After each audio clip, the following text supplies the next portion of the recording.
is Warp Trio. I'm going to let them introduce themselves.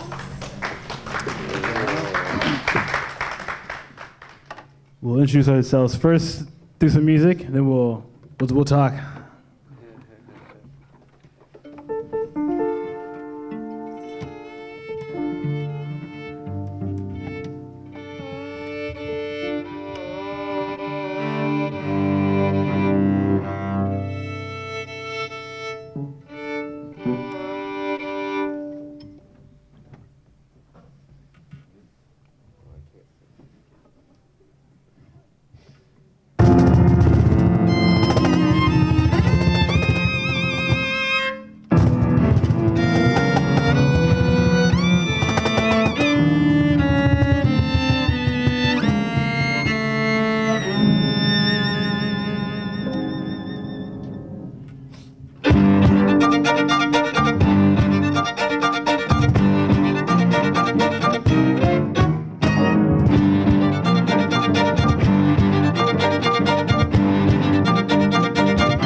All right. Thank y'all so much for coming out. We are the Warp Trio from New York City. I'm Josh on the violin. We got J.Y. here on the cello, Rick on the cajon percussion, Mikkel over there tickling those ivories. We're going to keep it moving for y'all. That was an original composition called Spit Roast. And the next thing, y'all just got off of summer break, right? All right, so this next tune is a tune by a guy named Yobim. You might know some of his stuff, but a lot of it kind of reminds me of summer break. So we'll take you to Brazil on a beach for a couple seconds before y'all gotta go back to class.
All right, thank you guys, and welcome to our newcomers. So we are super, super fortunate. We get to travel all around the world, places like London or Africa or Cranford, New Jersey, like, this is my first time here. It's beautiful, digging it. We're very, very fortunate to have these instruments and things like that to express ourselves, to communicate with whoever we're performing for or working with, and it's a really beautiful thing. But we do realize that not everyone is as fortunate as us to have a violin at their disposal or a piano or a cool box or something like that. But we all have our bodies, and we're all able to everyone's got some kind of a story, something to tell, something that they're going through, whether it be good or bad or whatever. We can all express that. That's one of the main things we're about as a group. For our next little segment, we'd love to have a few volunteers. I heard we got some theater folks here, so yeah. How about man in the front row? Yeah, let's do gentlemen right here. And yeah, right there. Coming down.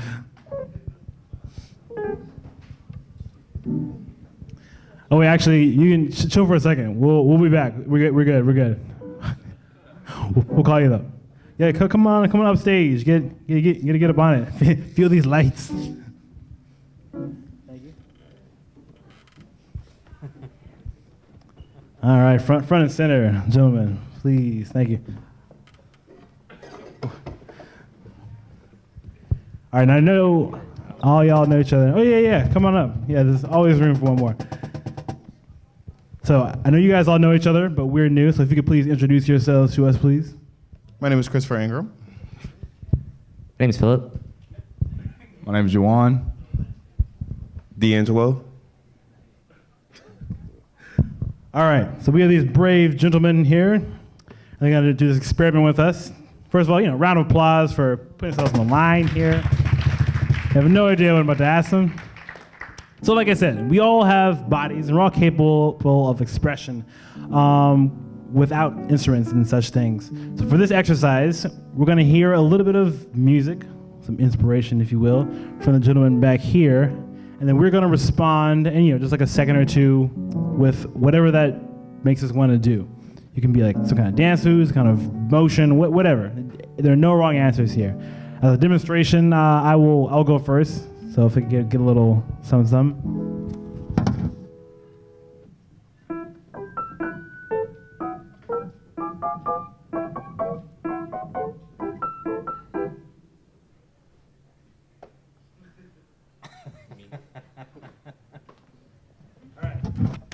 So it can be as basic as that. I'm a little older than you guys, but my knees don't work so well. So you do what you got to do.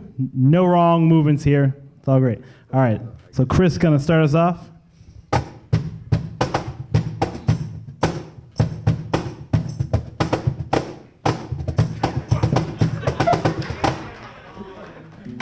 Beautiful, wonderful job. All right. Second example. Go ahead.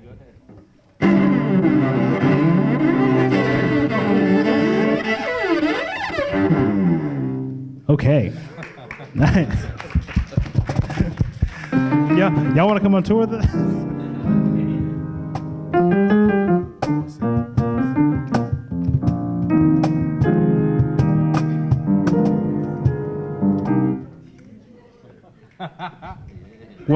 Wonderful. Start singing. I'm like, oh my God. Now, Mr. D'Angelo, to wrap us up.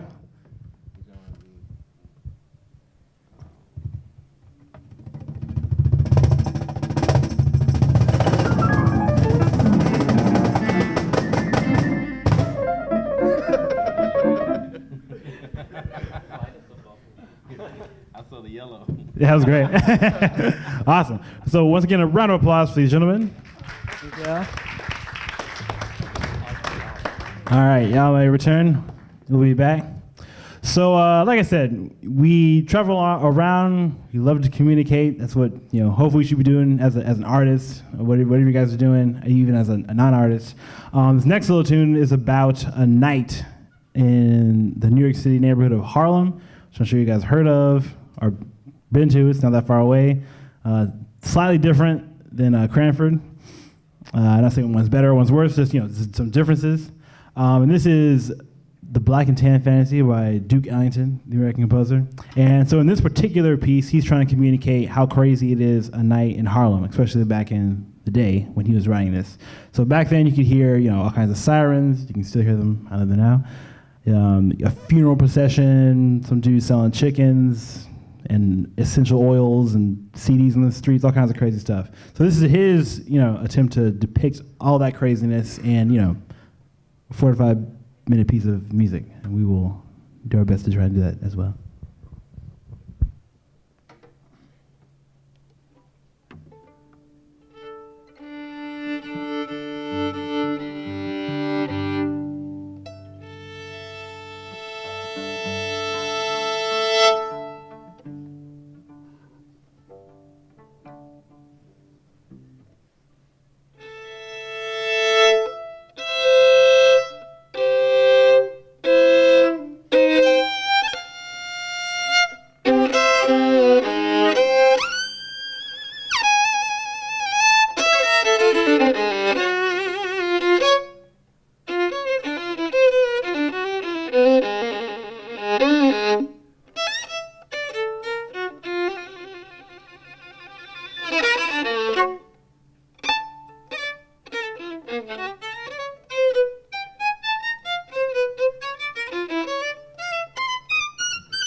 All right, so of my theater majors, so what are you guys studying right now in theater class?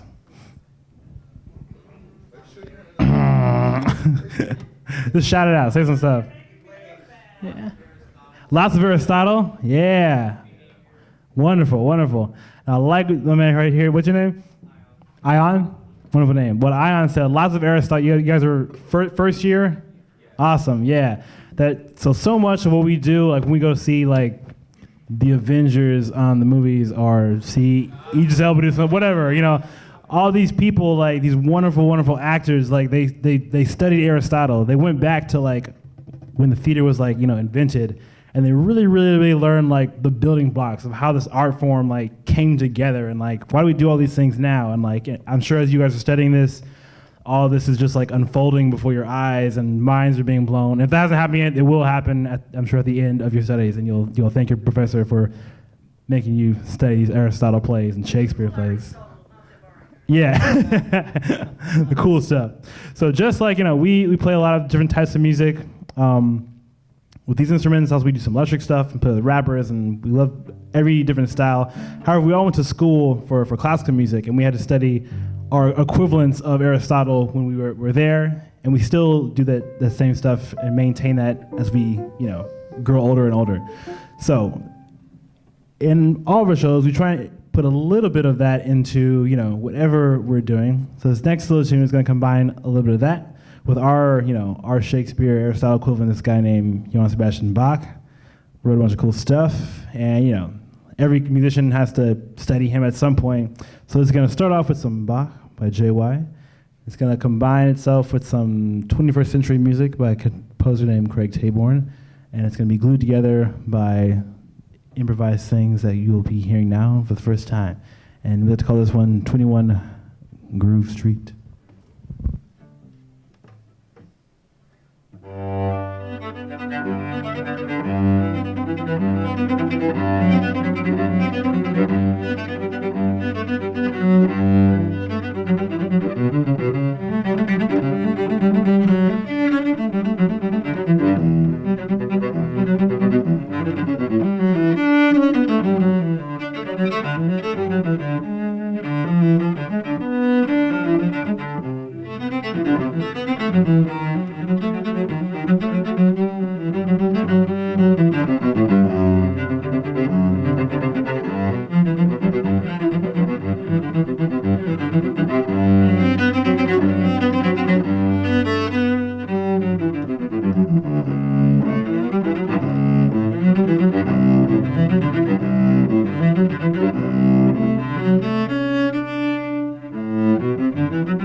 I get 4 more volunteers. You will not have to dance this time, I promise. All right, come on up. Yes. And one more. All right, awesome, wonderful. Again, round of applause. Braving the stage. And once again, if you guys could line up front and center. And if you could introduce yourselves to us, please. Oh, hi, I'm Ion. Hello, I'm Jason. I'm Tajay. I'm Keanu. What's up, guys? All right, so just as, we told the story about Harlem, we told whatever crazy thing you imagine in your minds, but the last thing, we are going to also tell a story, compose a story right here with our mouths and words and language and stuff like that, while these gentlemen here tell a story through music. So we're going to have this beautiful synergy of, awesomeness going on up here. So as you hear melodies and whatever back here, we're going to extemporate something. So let's get a bit of a topic. So what's your favorite food? Currently, anything you can make out of a potato, so I can try. French fry, excellent choice. And how about your favorite color? Oh, blue. Wonderful. And could we get like a faculty member or someone here that y'all know, not necessarily your favorite, but just like, anybody? Maria. Who's that? Maria. Maria, wonderful. And let's get like your favorite celebrity or somebody. Michael B. Jordan. Michael B. Jordan. Come on, Michael B. Jordan. All right, so we're gonna tell a story up here about Maria with her best friend Michael B. Jordan, chilling in the commons over there eating blue French fries. All right, so once upon a time, Michael B. Jordan walked through the auditorium. snap. And he was really interested in what was going on. And he saw Maria, was like, what's going on? And then she said, come take a seat and watch the show. All right. So Maria pulled out a bag of French fries from her purse. And she said, you want to try this out? And Michael B was like, yo, why is this blue? And then she said, shh, just eat it. He was like, So Michael B. Jordan ate the potatoes, or the French fries. And he had a certain look in his eyes. And he was like, this shit tastes good as hell.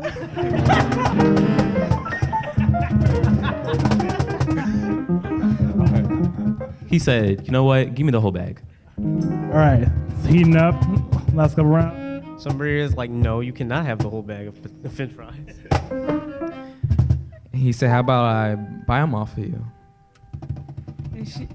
And she was like, yeah, you can do that, but after the show. And he was like, all right, you have a point. What a respectful celebrity this Michael B. Jordan is. All right, so there's our last round here. How's it gonna wrap up? Well, Michael B. Jordan realized the French fries were from McDonald's. And Michael B. also noticed that he kind of wanted to be part of the show. So after he got his French fries, he went back and asked to be part of the show. And next thing you know, he put on the whole production. Nice. All right, thank you, guys. Wonderful story. All right, y'all want to return? I think we have time. I'm going to play one more number for you guys, and then we'll open up the floor for questions and stuff. Y'all welcome to the show, though. Cool. All right, so this is a composition by a composer based out of Philadelphia. He's actually from right around the corner from here, I think. It's from one of these towns. His name's Kevin Lasky, and this is his time tune, 1,000 Skies.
Thank y'all so much.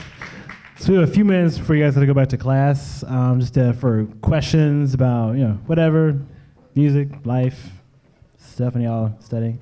Right here. Analog question. My first one. How long have you guys been playing your respective instruments? It's a great one. I guess a little over 20 years for me. That's about the same. Yeah. Okay. What's your name? JY. JY. First of all, wow. Second of all, you played the cello suite in G minor very fast. How?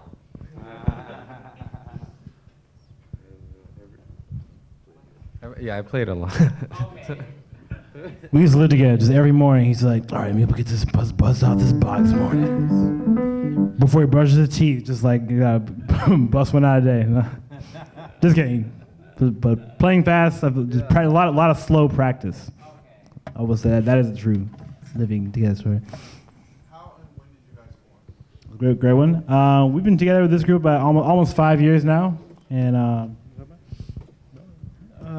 we grew up together in Tennessee, and then we kind of went to school together at different times, and we all got together and started doing this here in the back.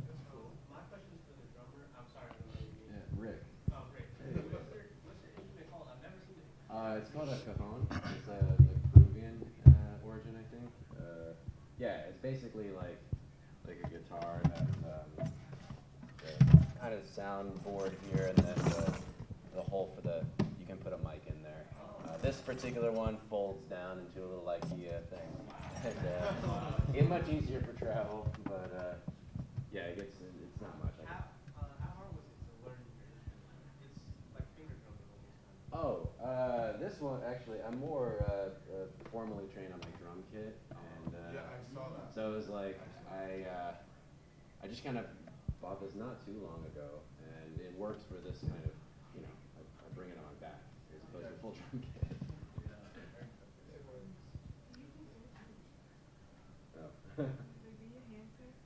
Oh. Sometimes if I hit it wrong. The other day I hit my thumb like kind of on the edge. That did not feel good. Hands in the paint right here, Professor. Can you guys walk us through your creative process? I'm thinking, for example, of that Harlem piece that is not yours to play, but you also play some of your pieces. And I'm thinking about Harlem and how visual that piece was. So what kind of inspirations you draw from what you are creating as a group but independently? That's a great one. You want to say something? Cool. I mean, I feel like we're all very different people. Pardon me. So we all kind of come from different avenues of life in general, but also to composition. So like for myself personally, like I like to kind of like write things out and have like kind of things pretty codified. Sometimes like it might be more like conceptual sometimes, and then sometimes it can be very, very, very specific. And also, we change within ourselves as well. So like sometimes it might be like, well, I want this flavor, but I don't know how to do it. But one of the great things about playing with your friends, and they're amazing musicians, you can say something like some garbage like that, and they can interpret it and make something really, really beautiful, something you might not have even thought about yourself. So that's super cool. Just, being open with each other and just, putting it all out there and, just being like honest, like I want this kind of thing, maybe I don't, and trying out what works. And it's a continuous process. I think also too when any of us takes a composition into the rehearsal room, we're pretty open as far as interpretation. Like there are notes on the page, there might be a structure that we're following, but we also play in different like electric settings. For example, he plays bass and electric violin. JY plays electric cello. He's doing all kinds of things on synth. Maybe on drum set, it's going to sound completely different from something like this. So we're flexible in that way. We try and keep things open. Hey, the yellow hoodie. How much time do you guys spend on the road? That's a good question. Between this and other groups, a lot. I live in New York City. We all used to live in New York City at some point. I still live there, and to pay those rents, we just gotta just be on the road all the time, just like. But no, we really, really enjoy it. But I would say this group maybe like 3 months out of the year, something like that, and then with other groups even like maybe half the year, maybe a little longer. But right here. What is like one of your best productions that you guys ever played? that's a good one. I'm not sure. Everything's, there's always this little special something out of like anything you do. And I feel like even like, I played just like some shows for like very, very, very, very small audiences. And they're just like, a special kind of intimacy that you don't get. Like we played shows for like, hundreds of people sometimes. And which was also really, really awesome and stuff loud and blah, blah, blah, blah. But yeah, everything's, I don't know, that's a tough one. It's a real tough one. But I will think about that. Right here? Yes, ma'am. Listen, a lot of these kids want to become artists, and I'm trying to give them a little bit of what is the road. Can you tell them what was your educational and training road to get where we were, and full no punches, like really tell them the truth of life? Oh, definitely. Yeah, that's why we were here. We're here for y'all. I went to school in Ohio, Cincinnati, and then I did some grad school at NYU. But like I said, I'm a little over 30 now, and I started playing when I was about 9 years old. And just violin in particular, a lot of these instruments, like, especially in classical music, like you have to practice them like a lot. And so I did a bunch of that, and still do. But that's just the basic education, and for me. Oh, for me, I live in Rhode Island right now, and I have a lot of friends around. I went to school with, doing arts. It could be music, theater, dance, and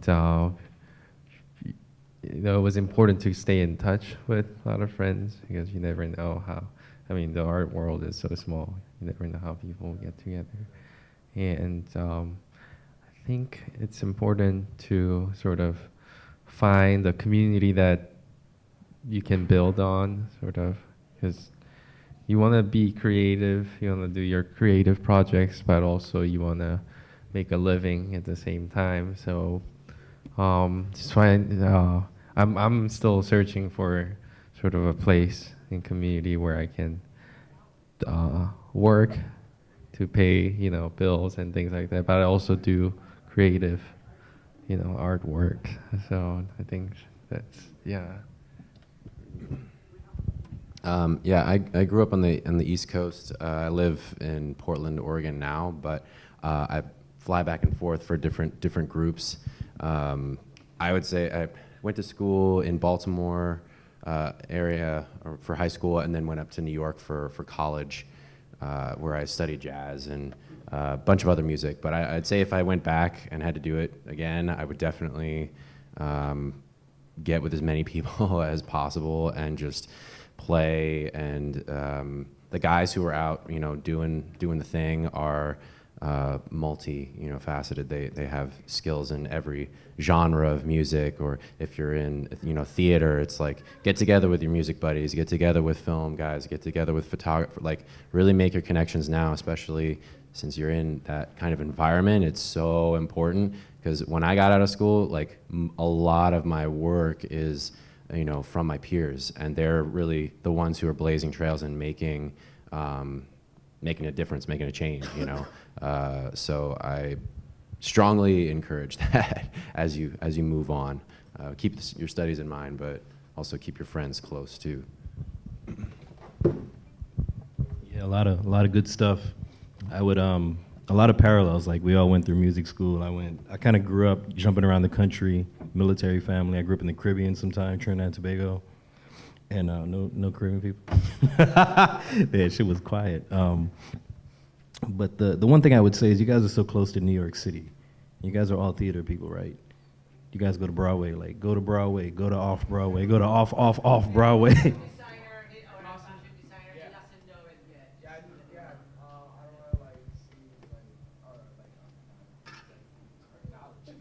I'm not into this, I'm new, and I'm looking into it with an open mind. I appreciate it.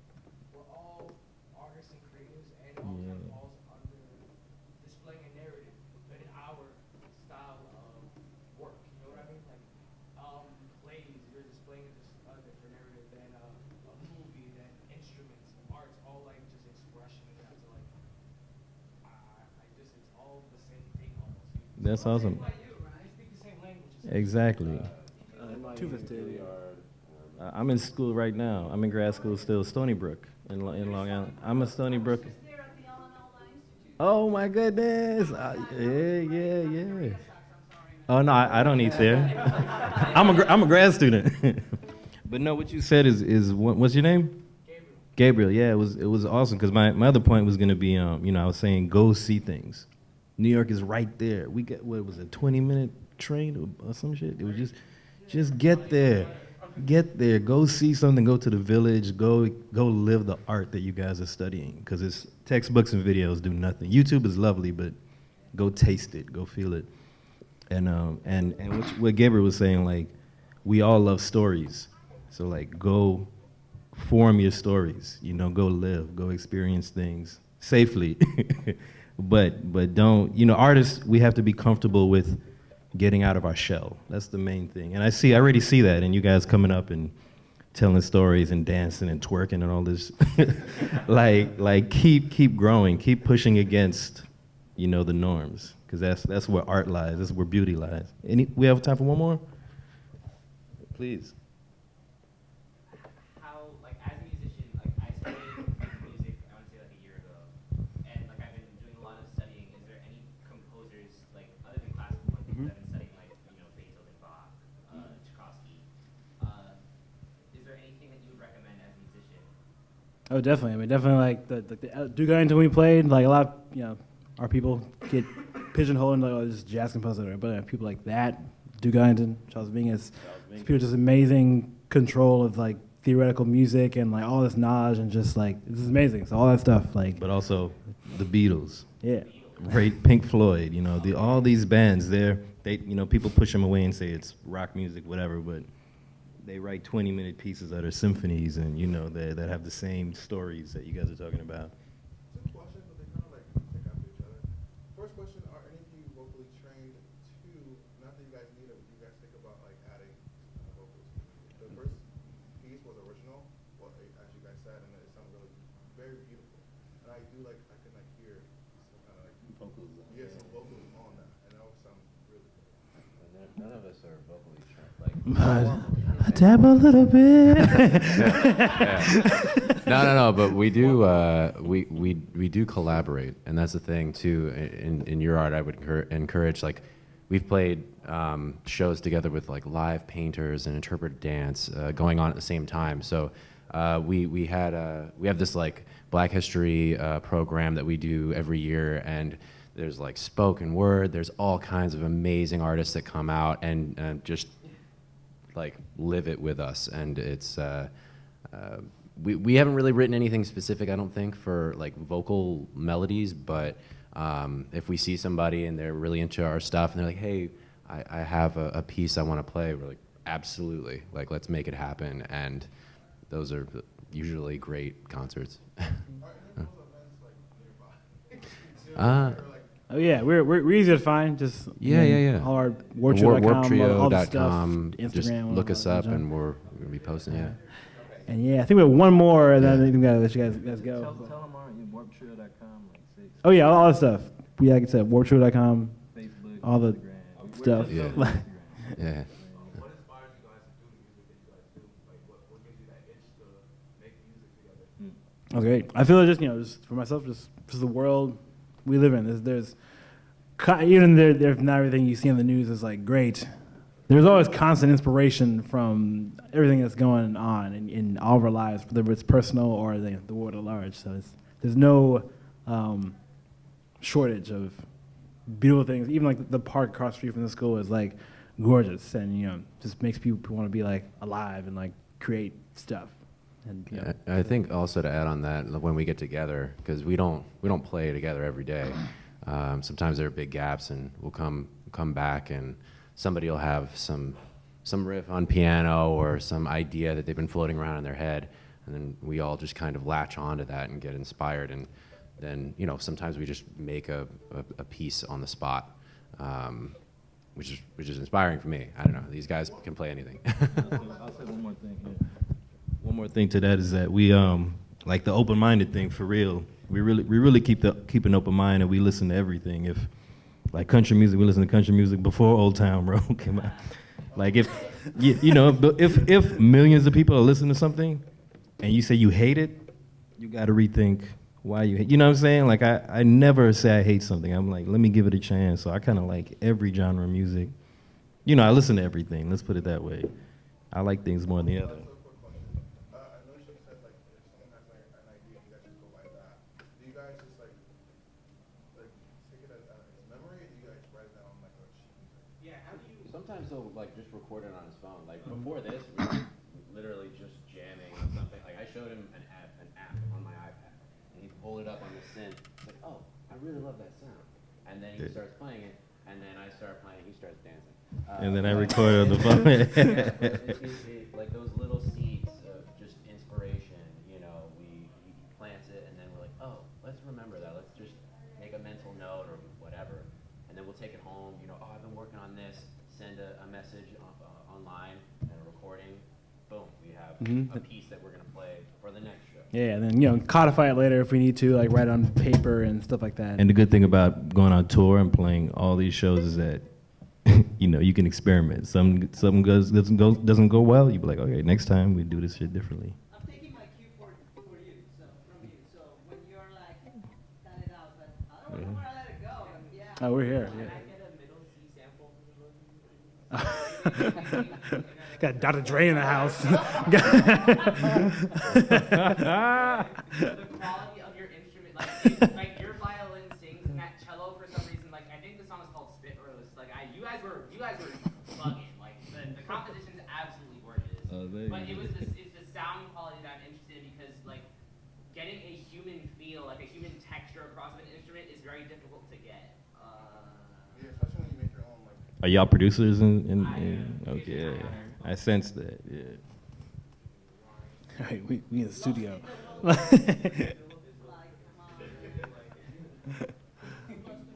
All right, raise that up.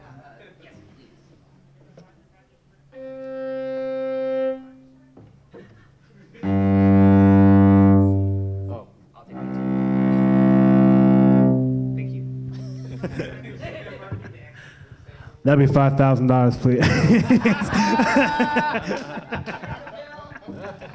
I'm asking them to compose for this show that we're doing about immigrants and refugees. Oh, wonderful. Oh, yeah. PVC pipe and drum paint drums. Oh, wow. So they're all, this has been very helpful. Y'all got some cool stuff going on here in Union. Thank you guys. Thank you. Yeah, we're very easily accessible via the internets and things like that. Please hit us up on questions about stuff or just whatever. Yeah, we're nice. Warp Trio. WARP. New York City thinks it's a little bigger, so we got 4-person trio. I thought it was honestly 3 people.